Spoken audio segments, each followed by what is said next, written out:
So we've heard about the calls by Antonio Guterres. How effective is the UN's call for a ceasefire likely to be, given the current military and political realities on both sides?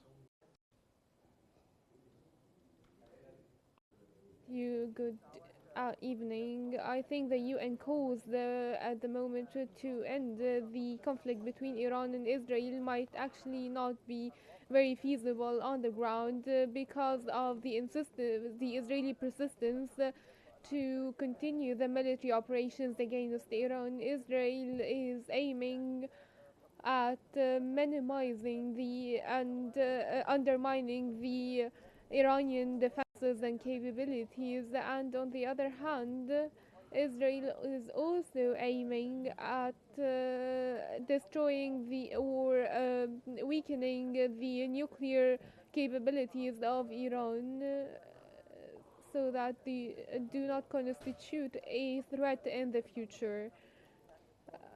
And I think Israel will continue these strikes against Iran, and Iran will respond to these strikes, and that's why I think the conflict will continue for the coming few days, and probably for a week or two, according to the Israeli statements.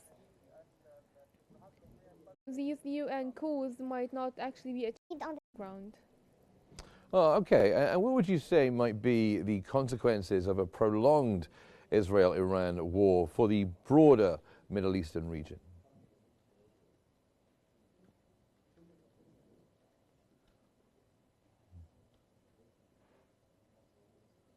The economic aspect regarding Israel, I don't think that Israel will be able to be resilient economically before the constant Iranian strikes, the employment sector and the trade exchange, as well as the manufacturing processes in Israel have been very significantly affected. There are daily casualties of billions of dollars because of the military operations with Iran, and there is also a very important aspect that the Israeli economy was suffering severely during the past few months due to the war waged on the Gaza Strip that has lasted now for more than 2 years, less than 2 years, pardon, and that's why I think that the Israeli economy will not be able to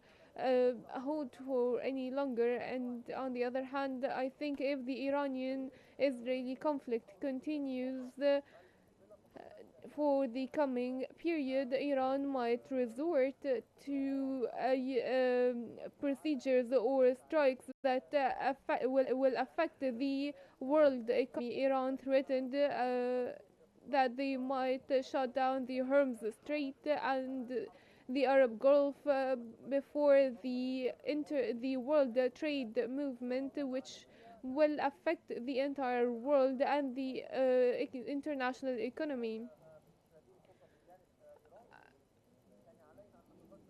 We shall also remember that the Houthis' strikes in the Red Sea affected the navigation since November 2023.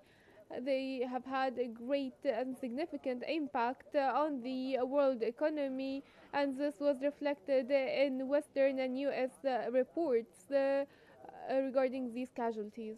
Well, of course, today we've had the meeting of foreign ministers in Geneva. Abbas Araghchi was there in attendance and ruled out talks between Iran and the United States and Israel whilst strikes are continuing. What diplomatic options do you think might remain? And do you think eventually Iran and the United States will get back to the negotiating table?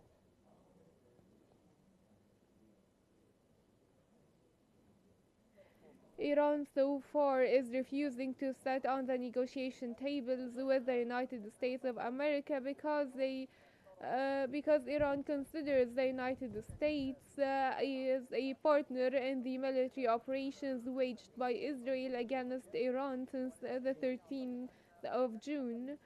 And the officials themselves stated in more than one platform during the past period that they can sit to negotiate again with the United States, provided that the Israeli strikes is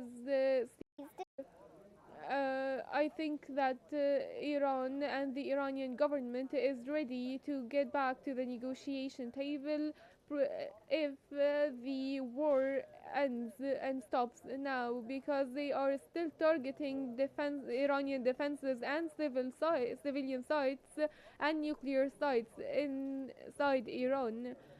These Israeli strikes on Iran mainly focus on the capital Tehran itself, and I think that resuming the negotiations between Iran and the United States is a possibility at the moment. And at the UN tonight, there's been several countries who have accused Israel of breaking international law when it comes to Israel striking nuclear sites. Do you think there's any chance that Israel might be held accountable?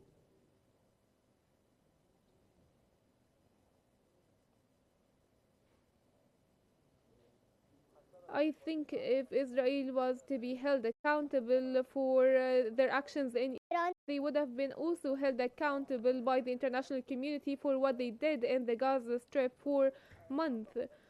I think that Israel will not uh,